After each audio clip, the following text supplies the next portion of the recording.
Assalamu alaikum. Good morning, good afternoon, and good evening. Because we have Waalaikumsalam. people logged in from 75 countries, so it's great to have you all here. We want to welcome you to the first edition of the eTourism Revolution Talks, an exchange hub to discuss the future of tourism, usually in a short format, composed by powerful talks from experts around the world. The session today is part of the Innovation Warrior series, where we talk about the power of technology in a post-pandemic era.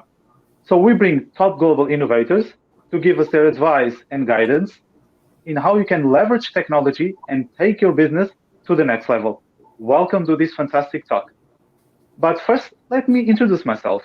My name is Abdul Sacoor, and I run a tourism marketing coaching agency, providing training for B2B professionals in the travel industry. We help you get marketing skills, digital negotiation skills, sales hacks, and much more to help you get measurable results for your business. And today, I'm very honored to have three experts in this show. Welcome, everyone. Thank you. Thank you. Hi. Can you please, each one of you, take a minute to introduce yourselves, your name, what you do, and yes, where you are based now. Sharma, please. Okay, so my name is Zehra. I'm the founder and CEO of Jetsea. Jetsea is a tech startup based in New York. We also are global, so we have people in 175 countries, and we reach about 6 million travelers monthly. It's basically, Jetsea is a platform to connect people who all love to travel. So think of it as like an intersection between Instagram and TripAdvisor. So people connect with each other, ask for advice, or even they make new friends. That's a great app. I use it myself, and yes, I'm really looking forward to hear more about it. Effendy, please. Okay, thank you, Abdul.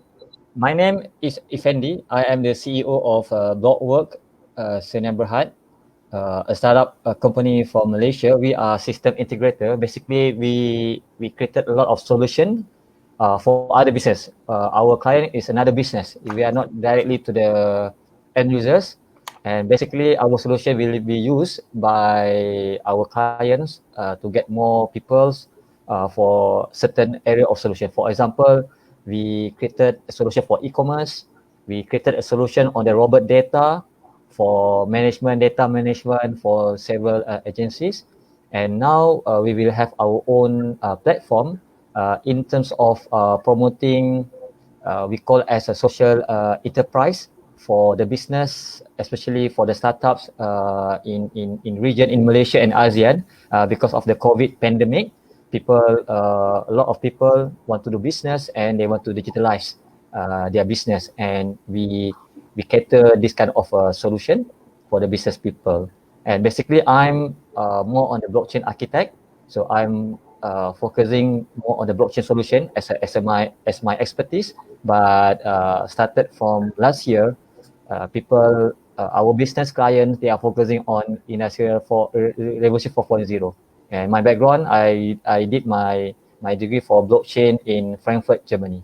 That's all. Thank you. Oh, that's very interesting. And I really look forward to hear about blockchain because Yes. this will benefit a lot. And today we're talking about, savings and cutting costs and cutting the middleman. So blockchain has come to improve, but we'll get into that. It will be very interesting. We will discuss Dr. Mazlan, please. Yeah. Thank you very much, Abdul Sacoor. My name is Mazlan Abbas. I'm the CEO and co-founder of Favorite, or Faber IoT, call it. It's a startup based in Malaysia, and we focus very much on Internet of Things, providing an ecosystem for applications developers to build their IoT solutions. So we have presence of IoT developers around 100 over countries around the world, and about 3,000 of them. And we are building different verticals of application, which I will share with you later, that covers from tourism, healthcare, and also smart city. Thank you. Yeah, that's really interesting because nowadays with all these issues of the pandemic, smart tourism makes more sense. But yeah, we'll get into that for sure. So Sharma, tell me, Jetsea is a huge app. I love it. Do you think that nowadays people use Jetsea, for example, to get local information about a specific destination, because due to the pandemic, we get overwhelming flow of information in the news, but we really don't know what's going on in that destination. And because Jetsea, it has such a huge potential, to get all the info and tips from locals. Do you think it's easier to get the information from there, from a local himself? Yeah. So, and one question for you is am I able to share my screen or no? We were trying to get this more interactive. I'm not sure. I would have to see with the technical team. But you can just give us some highlights then I will check that afterwards. Okay, great. Yeah, so anyway, so basically, as I explained earlier, Jetsea is an app where people can connect with each other and share information. So what we found is that we were getting a lot of authentic information directly from the people on the ground, especially during COVID, because there's a lot of news out there, but we don't know what news is fake, what is authentic news. So what we were trying to do is directly connect with the locals in different countries and get information through them. And one of the things that our users found very helpful is that when they were trying to find information about a destination, like you said, having somebody on the ground who can guide them and give them the local scoop was much better than just reading about it. And then you can really get to know what exactly is happening. Taking a little bit of a deep dive on Jetsea, what we specialize is in focusing on the millennial and the Gen Z audience. 90% of our audience is millennials and Gen Z. And if before we talk about Jetsea, it will be nice to take a little bit of a deep dive into what this millennial and Gen Z audience is, right? So yeah. if we look at their habits, and they're a little bit of a different breed. So if we look at millennial was born in a different environment when their parents were. Their parents were very capitalist. It was all about making money, whereas millennial is more purpose driven. It's more about, for them, it's more about making an impact in the world than just making money. And they earn on an average about 20% less than their parents were earning. So they have a habit of saving, and they're more price conscious than their parents were. I'm talking about millennial, not Gen Z. Gen Z is different. Gen Z likes to spend, and Gen Z is also purpose driven, but they would spend more when they would see value, right? So the other thing that we saw about millennial is that it's really hard to sell to millennial. They sell it to themselves. So they really focus on getting recommendations from each other versus seeing it from the ad. So if somebody is doing a marketing campaign, it would be great to do it through social media where people are recommending to each other versus, showing them the ads. So that's where it comes to your point as well, that, because most of our audience is millennials, they like connecting with other locals and getting the information versus just reading from the books. Definitely. Yeah. I mean, I think Gen Z is also very connected to the digital platforms, and it's also, I think, and because we're talking about connecting with travel brands, I think travel companies can use that in their own benefit as well, right? To connect with this kind of audience in your platform. Yeah, absolutely. So to your point, Gen Z was actually born in the age of social media and digital. So they are totally addicted to social media. If you look at TikTok, most of the audience of TikTok is Gen Z. It's completely hit the roof in the last definitely. And we saw that during the pandemic, that people are flocking to TikTok. A lot of people were just Gen Z was spending most of their time on social media. They're totally addicted to social media. They also are into deals. So Gen Z is actually the most adventurous out of the three, whether Gen Z, Gen Y, or Gen X. And they are not stopping. So they still want to travel during the pandemic. And what they're doing now mostly is they're doing road trips, they're going for camping, they're doing RV rentals. So they're not stopping. It's very, very hard to these people. And the other thing we notice about them is that as long as the cleanliness standards is met, they don't care. They're traveling. And even we noticed that millennials were traveling early on during the pandemic when there were a lot of deals when They want to the travel during pandemic the hit. pandemic. So, And okay, I hear an echo. So the millennial was trying to get the deals, and they started traveling in the beginning, but then when the pandemic hit the roof, then they stopped. So they were we don't see a lot of travel. But Gen Z, they're not doing a lot of plane travel, but they're doing more road trips. Yeah, yeah, and I see that. I mean, you also in your platform, you have so many online events now which are promoting traditions and local events, summer camps, single events, canoeing. Do you think that tour operators, travel agencies could use this kind of events to attract Gen Z audiences and millennials as well? Yeah, so as I said, 95% actually of our audience is Gen Z and millennials, and we reach about 6 million travelers monthly. So for us, yeah, absolutely. The tour operators or any travel businesses can partner with us. There are different ways to do events with us, to do events or marketing. We have multiple forms of marketing. People can do in-app advertising. We can post their brand inside our app and then promote all of that through our social media. We have very active social media on Facebook, Instagram. We just started TikTok as well. So that is another medium for getting the word out. Then we do other types of campaigns as well. So like you said, we can even arrange an event, a digital event or a Facebook event, where we can invite our audience and promote somebody's brand. Then there are other ways that we also have a very interesting way of doing buzz marketing. This means that, you may have heard of buzz marketing. That is the most effective way. It's more word of mouth marketing. So instead of putting an ad, you will see bunch of people going around the web and just chatting about your brand and talking about the brand. And it's more in line with what I said. You can't market to millennials, they market to themselves. So with that, it's more like people peer-to-peer recommendations they give. So if there is somebody who's providing real cool experiences and good value, then we could put together a buzz marketing campaign for them too. People can come and partner with us to post on our social media. We have very strong presence on Facebook, Instagram. So over there, they can also get the word out through that. So there are a bunch of different ways to partner with Jetsea to get the word out for your brand. That's really, really cool. I mean, TikTok, kudos for that. It's the new platform, and today's generation platform. It's great that you are in there as well. And nowadays it's very difficult sometimes to get engagement from our Facebook page, our LinkedIn page. But on Jetsea, it's everything there. Everyone is sharing information all the time. And one of the great things I've enjoyed as well when using the app is that you can track someone by interest and location.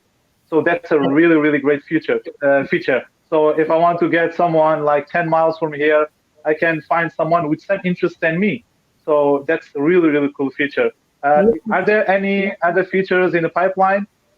So yes, actually, coming here, thanks for mentioning that about the features. So when somebody joins Jetsea, they identify themselves as a hiker or a beachgoer or a family traveler. So first thing they say is they talk about their interests. So when we are targeting a campaign for somebody, we can target specifically if it's for a beach destination, that can target specifically to people who love beach. And so forth, if it's mountains and hiking related, so it can be going to the hikers. So people can be targeted by their interest, by their location, and we can even do by age, by gender, by their interest, as I said earlier.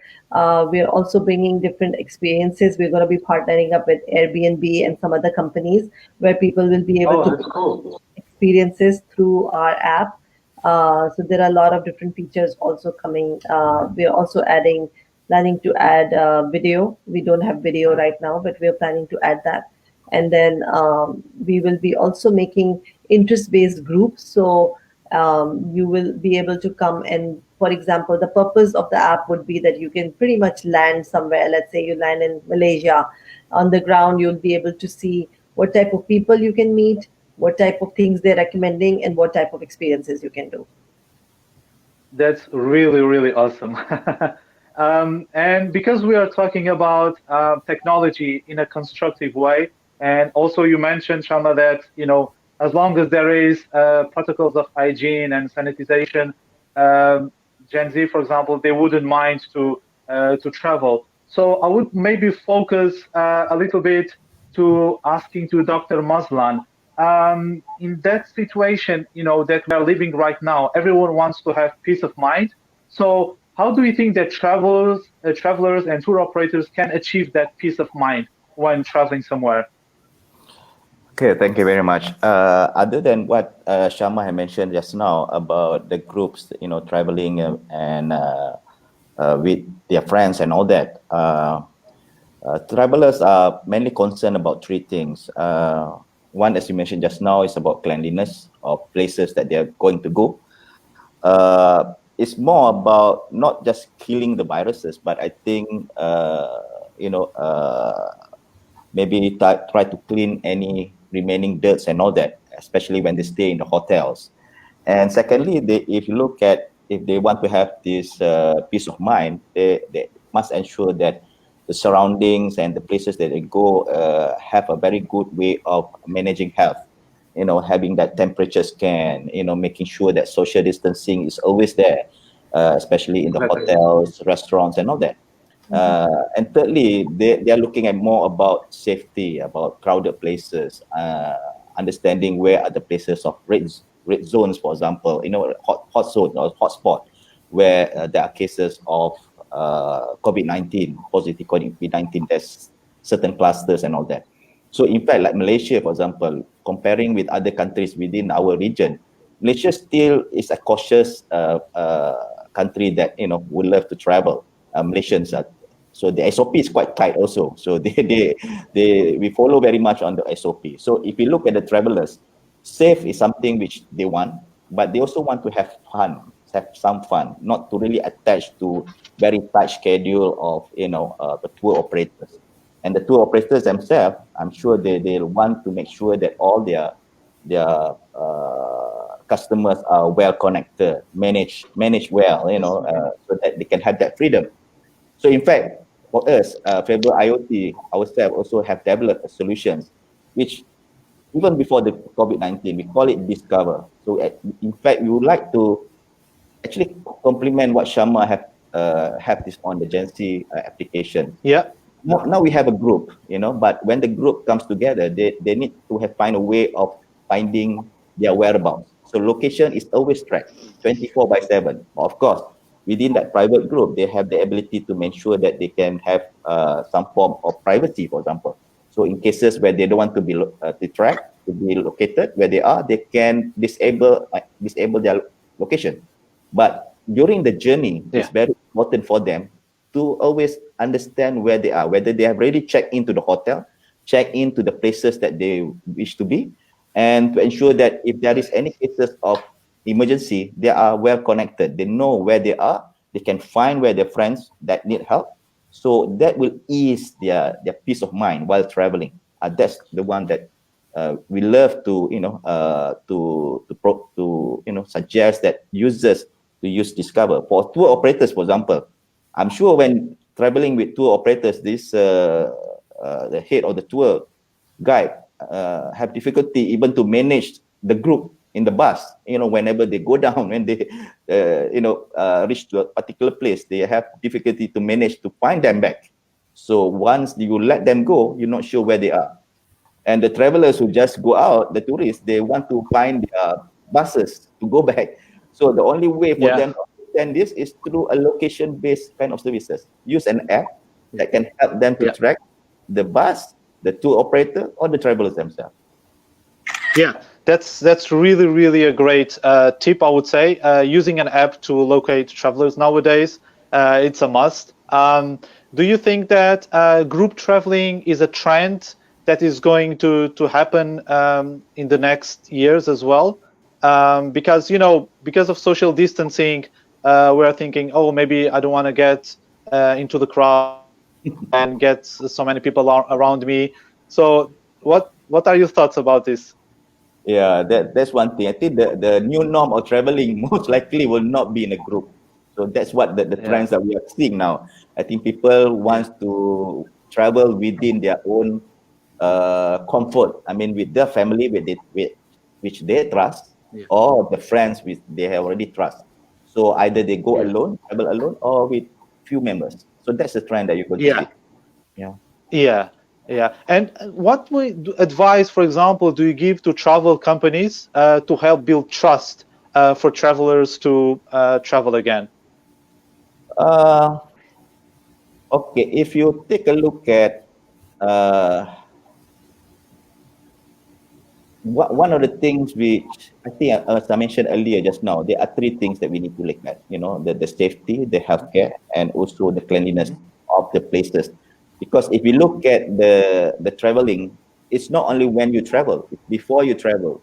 The moment that you touch down from the airport, the moment that you travel with the normal transportation, you are taking the booking services. The moment you reach to the hotels, and the moment you go to the other places. So if you look at all this, there's a lot of things which the travelers are looking for. You know, they are looking at the weather, the booking services, the applications for social distancing, for example. I see some of these applications which to build the trust, and before we start again this traveling pattern, the traveling time, the traveling period, we want to ensure that our customers don't lose that curiosity or the desire to travel anymore, because after a long staying at home, people lost that touch. So they must use some form of technology that can virtual tours, for example, right?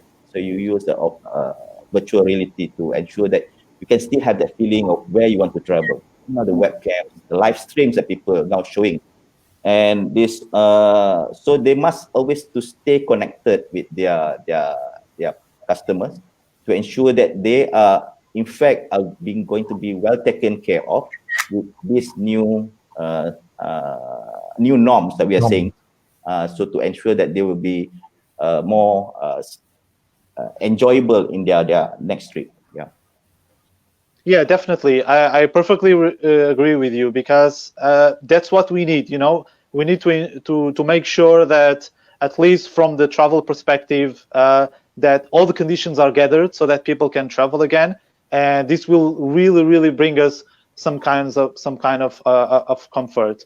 And because we are going through a pandemic, and many companies, mostly in the travel industry, they are struggling a lot. We're all looking for ways to save and to be more efficient. And my next point is actually go and ask to Effendy about the cryptocurrencies, because nice. Nowadays blockchain has been is like a trend that is being used by many companies. And Effendy, you try to bring awareness with universities about this trend. How is it being used today as a use case in tourism, hospitality, and travel? Okay, it's a very good question. It's a very good issues to talk about blockchain. Basically, blockchain is not a new tech actually. It started because of the cryptographic technology, and people always have a misunderstanding when it comes to cryptocurrencies and other things. Actually, blockchain have two parts: on the cryptocurrency part and also on the cryptographic part.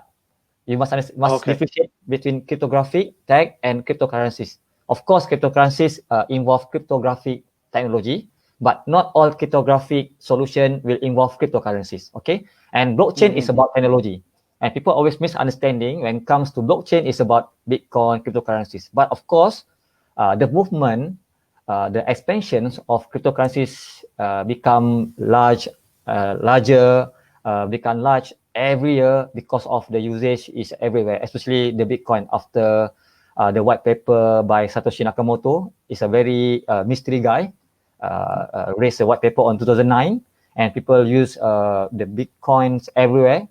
In fact, some places like airport in Brisbane, they are very proud to announce they are blockchain airport or crypto airport. And certain area in Switzerland, in Zug, Switzerland, I've been there talking about blockchain. They also have they claim the mayor is a crypto mayor because the whole district use blockchain for the cryptocurrencies for the exchange. When talk about the awareness, please let me give a little bit information about what is blockchain technology. Is it? So basically, blockchain technology is involve a public or private distributed ledger. It's something like the accounting part, the ledger for debit or for debit and credit or in or out of the data. And this transaction will involve powerful, transparent, and this ledger is controlled by a network of computers that we call as a blockchain technology. And part of the tech is cryptocurrencies, especially the Bitcoin, and also including the involvement of the online businesses and services.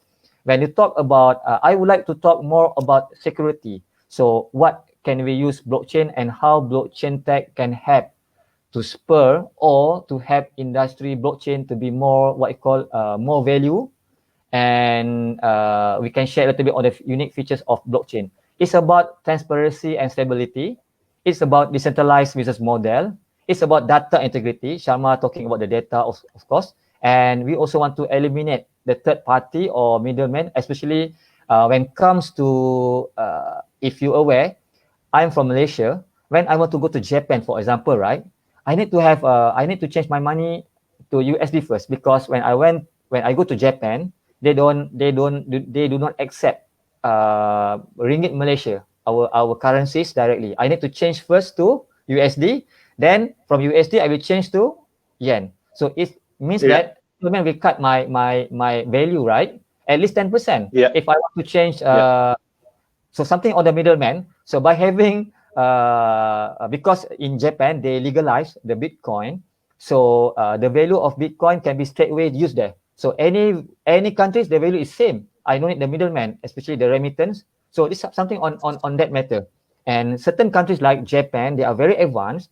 A lot of merchants can accept Bitcoin for the payment. So there's one thing on the cryptocurrencies. And of course, the users of 100 million of users of this kind of Bitcoin cryptocurrencies is another opportunities for the travel industries to get more customers, especially to get more income and sell more business. Because of that, certain countries in Europe, in Japan, they accept directly the Bitcoin. In fact, some of the banks also accept the cryptocurrencies. So this is something that maybe the operator of business in travel, maybe the hotels can figure this kind of opportunities. But please bear in mind, a lot of scammers outside by using the name of Bitcoin, so must be careful on, right? Okay. Second thing, I would like to share about more on potential users of a blockchain in the travel and tourism industry. For example, it's about the data tracking. We can use blockchain for the tracking baggage, because why? Blockchain tech can be extremely valuable for tracking the movement of baggage, especially when dealing with abroad travel. Because Abdul, in many cases, the customer's baggage changes hands several times over the course of their journey, right? So I think by using decentralized database, so it can be a very good sharing tracing data between companies, and this can be a part of security. Because why? A lot of issues of lost their bag, lost their baggage, right? And second thing is about the identification services. By using blockchain also, it's very good to reduce the issues of check-in and check-out times. Because why? I also helping my government in immigration, putting some solution on the blockchain. It's not cryptocurrency, it's about blockchain, how we can do some tracing for the identification. Because now a lot of a fake ID, fake passport, right? Because having a blockchain as a decentralized, we can use like private blockchain. By that, the government, the airport, the agencies, in fact, also the business people can have some sort of the tracing to counter on the fake issues of the passport. And the third things I think is good on the secure and traceable payments, because I just mentioned just now, the application can have a serving as a public ledger, so it can make sure that bank payments can have a more simple and secure. Because why? Sometimes in Malaysia, for example, right, after 12 midnight, we cannot use anymore our credit card or our debit card or our ATM, the money machines, right, after 12 o'clock. So it's a very problem for us who has a traveler, we travel, I mean, the time is we don't have a specific time, right? Sometimes as a backpacker, for example, we walk, maybe we use bus night time. When you want to pay for credit card, we cannot use in Malaysia, for example. I don't know about other countries, but in Malaysia, that kind of a regulation. So by having the blockchain, by using the so-called cryptocurrency that was endorsed or recognized by the banks, so it's a very good for the travelers, and a very good also for the business to accept this payment. And last but not least, I think it's about something on the customer loyalty program. Sometimes, Abdul, the problem in the customers, for the client or the travelers, we got a lot of fake reviews. For example, because this hotel is a very big hotel or very big business, so they can pay people to give a fake reviews. When we go to the hotel, we get a lot of not the real things that they advertise in the advertisement. By having blockchain, we can eliminate this kind of fake news. Because why? The data must be verified or validated by decentralized of the solution. Because of that, I'm promoting this kind of a solution. Not so much on the crypto, because crypto sometimes is quite gray area. So I'm focusing more on the blockchain for the tech, for the security, data tracking, data tracing, identification, and I think a lot of things we can develop. Because of that, Alhamdulillah, we have a lot of solutions now we're doing for certain agencies, business travelers, to put some blockchain back end in their solution. So again, okay, that's really cool. Yeah, very do you have I'm eager to ask more questions because it's such an interesting topic. Can you give us some examples of airports using that check-in process or the luggage tracking process? Okay, for example, in using blockchain, one company, they have a Veridog. Veridog is something like they're putting some the document identification in the blockchain. So Veridog is VERIDOC. So they use a lot of this kind of blockchains for the ID and passport what you call validation. And I'm also doing a solution. The name is a NITCert. NITCert is a Malaysian-based company, but we are the guy who doing something back end for them, because my business work focus much on the B2B, not to B2C. So basically, people don't know us, but business know us. So clients, at the end users don't know us. So for example, NITCert doing something, putting something on certificate in the blockchain. So for example, for the halal, right? For the halal business, for example, they can put a fake halal certification for their food, right? But when people blockchain, they cannot, because for example, JAKIM is very famous. Islamic Affairs in Malaysia, they are very famous on their what you call the logo of the halal. Because the halal logo is very famous. Because why? In our countries, Islamic Affairs is under minister, is under government. So they don't charge money. They are really work under government. Means that they are very strict. Sometimes it's very difficult to get their logo right. Having the logo of JAKIM or Islamic Affairs in Malaysia is like something like marketing tools for another business. But the problems are about the fake and certificate. So I think that's thing that we can explore, not just for the food, because travel operator, they need to have this kind of verification, certification on the food, right? We have a client and we want to bring our clients to the halal food restaurant. But at the end, the halal food restaurant is not real halal, right? For example, mostly in Europe, they have halal food, but at the same they also sell beer, for example, right? So something that I think by putting the blockchain, we can do some very fast verification. So some and also it's one of the characteristics as well is that it's immutable data, right? It cannot really change. It's very difficult. So that gives some kind of security for any consumer. I would say either in travel or in a restaurant. So that's a really, really great thing, I suppose, for consumers, because right? why immutable? Because why? For example, one data, for example, I want to put my certificate. The data of certificate must be checked, must be verified by 4 of us, for example, right? If I want to change the data, I need to get Sharma permission. I need to get from Abdul's permission. I get it from Mazlan. Ready for the centralized data, right? I can change easily. But having this kind of millions, not just this is millions of data that you need to verify. I mean, to put in the immutable ledger, so it's very safe actually.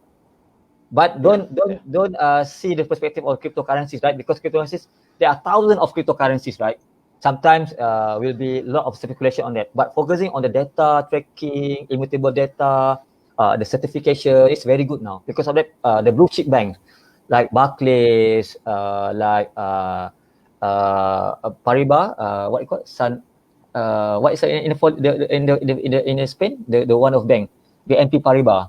The BNP Paribas is very famous BNP bank. Paribas, Right? They also blockchain as back end. Our bank in like our CIMB is one of the largest bank, also use blockchain as a back end for the data transition. Same goes to IBM. They have a blockchain also. Oracle now. So this is a very huge potential. And how we can use on the tourism is about, I just mentioned just now, on the loyalty, the reviews, the certification, this kind of transaction. We want to eliminate the middleman. So it's very good solution. Sorry, too much on the blockchain. No. I think it's interesting for our audiences as well.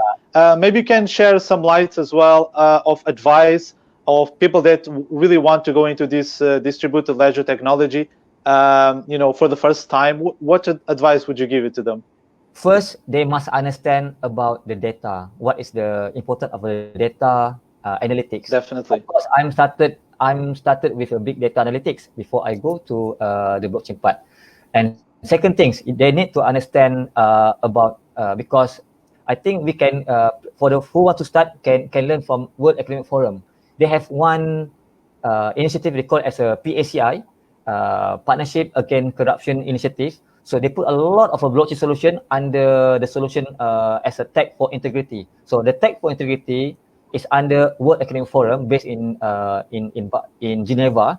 So a lot of companies that who want to comply, who want to apply blockchain, they put in one platform under tech for integrity with 3 pillars on the blockchain, blockchain tech, e-governance, and open data. So who want to start, please understand first about the data transaction, data like Sharma just now mentioned, because blockchain is a multiple discipline knowledge. You need to understand many discipline of knowledge. For example, big data, you need to understand legal, you need to understand economy, finance. It's quite challenging to understand, but it's worth to know because blockchain is still not maturizing, but not matured. Whoever want to start need to learn a lot, read, but start with the data analytics first.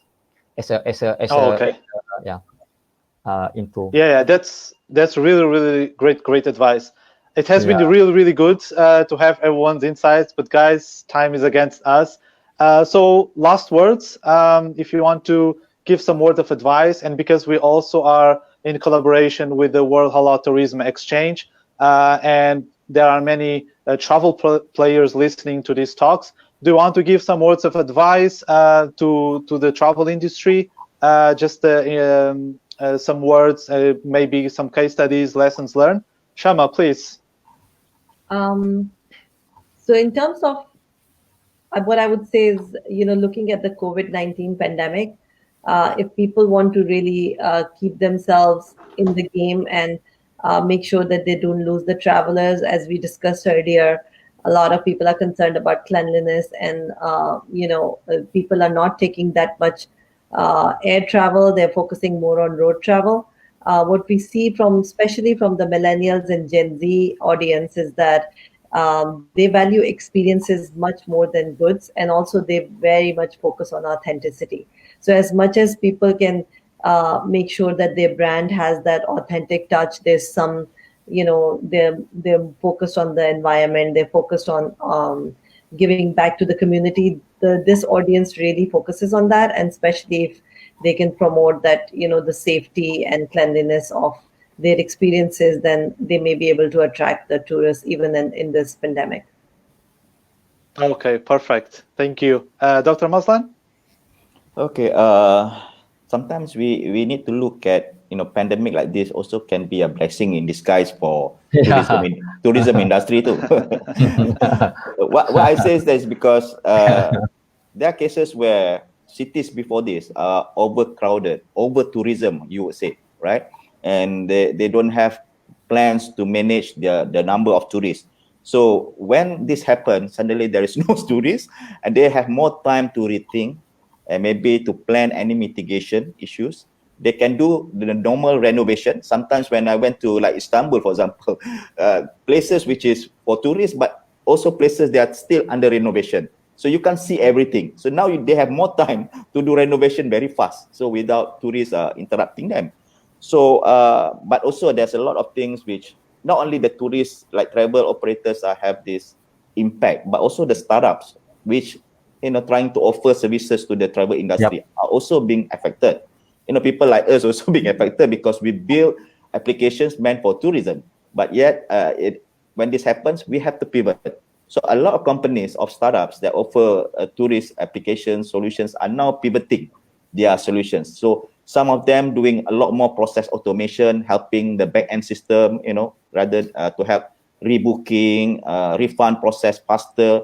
Then we see AI chatbot helping people to answer in different languages, helping them about, giving advice on symptoms, treatment, or preventive measures. We see applications where you use facial recognition for thermal temperature scanning, computer vision, so it's much more safer. So we see companies have changed into giving advice, pre-trip advice, for example. And now we are seeing a lot of these applications where for COVID tracing, contact tracing, if there is cases happen, there is cases where we can trace it back. In fact, in some countries, I see that if you use two phones and these two phones are connected with Bluetooth, when you're quite near with each other, the proximity, it will give you a beep. You are too near, so you have to distance yourself. So these are some of the things which people pivot because of COVID-19 issues of the normal, the new norm. They have to do something different. So that's why a lot of startups are now pivoting themselves. Otherwise, they can close down, unfortunately. Yeah, for Perfect. me, Thank you. Effendy, please. Can I continue? For me, 40 years back, before I was born, I'm now 38 years old. Maybe 40 years old back, 40 years ago, travelers, international or travel, we can say that luxury travel, right? But nowadays, I think traveling should be comfortable, cost-effective, and importantly, enjoyable. But at the same time, fees, booking irregularities, bad reviews, and long lines may be a symptomatic of the current travel situation. So I think blockchain have the kind of solution because why? Millionaires now are fast becoming man spenders. So we need to create more choices, loyalty solution, and also increase leisure travelers, business plus leisure, and the industry needs to reach more new channels and distributions and increase business. The data on the informed decision and increases businesses, and of course the digital presence by using the blockchain. The future of blockchain in the travel and tourism industry will remove many miscalculations that result in trillions of dollars lost to companies, including airlines and hotels. So I think blockchain can offer peaceful experience to travelers in the coming years and avoid losses that companies have to bear every day and the future. That things I think because of issues, because of the solution that blockchain have on the transparency, eliminate the middleman, immutable data, and of course the most important thing is about how we can increase the integrity, the transparency, at the same time reduce costs and get more what you call benefits in terms of profit to the industries, and of course win-win situation, not just industries, also the client, the customers, and the users for the services from the industries. That's all from me. Awesome. Thank you very much. Thank you. It has been really interesting, really good. And now, the most important question for each one of you. What is your favorite holiday destination? Sharma, please. Well, that's very popular. For me, my best trips, I would say it was Argentina. Oh, cool. Yeah, it was because I went to the glaciers, I went to the lakes, but also I spent time in the city. But also Greece is another one which I love. I try to go there every year. So I would say those two, Argentina and Greece. Cool, nice. I've been to Greece. I have to go to Argentina. Maybe we'll talk a little bit later. Dr. Mazlan, please. Okay, I have these two countries. One is the very scenic view, nature and all that. As New Zealand. So I've been to. I'm a fan of Lord of the Rings, so I love that particular place. But I love to go everywhere around New Zealand. But I don't have that chance. But cool. Next time I will going to the North and South Islands. And secondly, I love the technology part. So I love to go to Japan again, hopefully. Mm-hmm. Cool, nice. Yeah. Wow. Like me, Effendy, I like to divide to region. Excluding my country, of course, I love my country most, Malaysia. Everything in Malaysia. Excluding my countries, for Europe, I love to go to Switzerland, because if I go to Switzerland, means that I can go. It's because Switzerland is a center.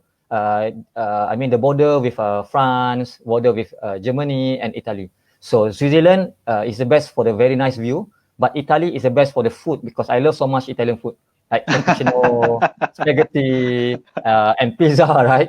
And then I love the historical building. So for Europe, it's Italy and Switzerland. Of course, I think this is the best place I like to go. Yeah. And perfect. For the Islamic tourism, of course, Mecca, Madinah. Mecca. Every year is the best for the. I think if for culture, for the religious, the best is Mecca and Madinah.